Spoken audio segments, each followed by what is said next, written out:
Hello, everybody. I am Salima, your love practitioner, your Vulvodynia advocate, supporter, and survivor. And I'm here today with my very first weekly check-in. I want you guys to know that every week I will be coming with more updates about what I have going on personally, information that I'm finding out, tips and things to help to relieve your pain, and just all around offering support, happiness, kindness, and everything else. I want to make sure that you guys know to check out my website if you are looking for any type of coaching services. I have 2 new programs that have come out that are targeted towards women who have vulvodynia. I have a new ebook coming up in the following weeks, 30 ways to relieve vulvodynia pain. So you guys just stay tuned for all of that. But I wanted to give a little information or insight into my experience, to let you all know basically what my experience with vulvodynia has been and how it kind of came into my life. So my vulvodynia showed up about 2 years ago in December of 2019, and it was something like literally I just woke up with it. And just to give so let's give some background. What is vulvodynia?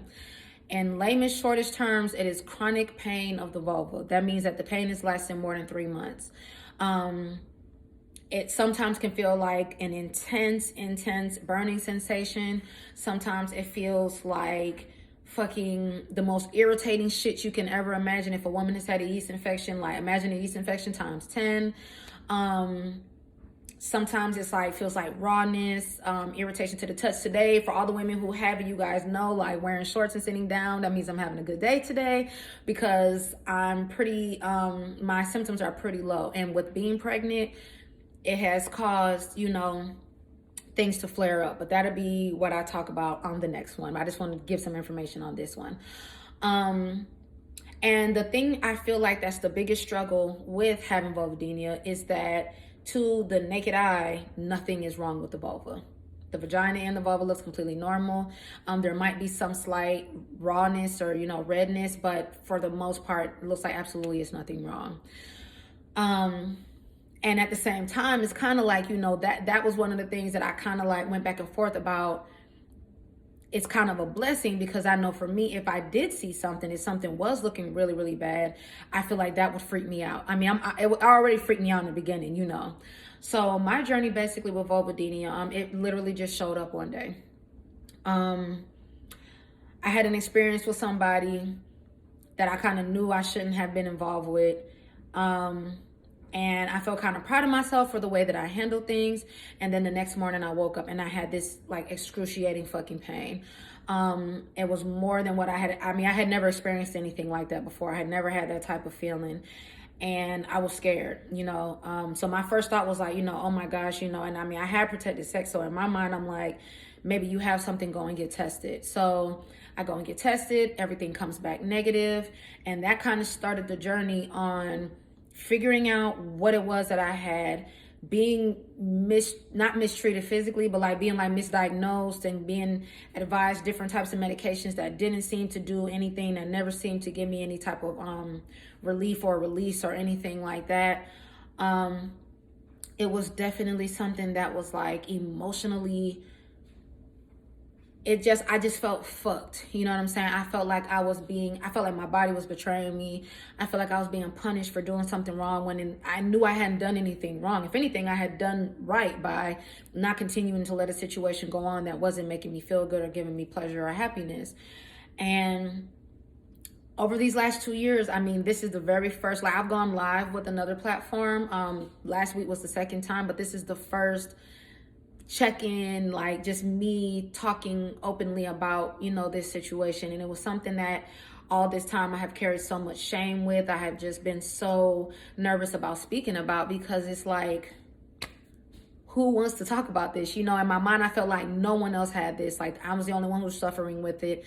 Nobody that I know personally, or even as like an associate, is dealing with anything like this. So it was definitely an isolating situation. And for me, I know the root cause of my vulvodynia was sexual abuse and trauma. And even being able to say that is a whole process that I had to go through with feeling comfortable to even speak about certain things. And so, I was diagnosed late last year, late 2020. And I basically began this journey of healing and getting to the root cause of what caused my vulvodynia, getting to the root cause of certain behaviors that I would allow. And in short, it got me to a process where I was completely symptom free. I was not symptomatic at all. The pain had completely went away. And I still feel like I'm, basically unsymptomatic. It's just that being pregnant, a lot of the things that trigger vulvodynia pain and flare-ups are caused, are things that happen in pregnancy that no one can have any control of. And in my heart, there's some women who have vulvodynia where it lasts for 6 months. There's some women who I've read who've had it for 20 years, 30 years.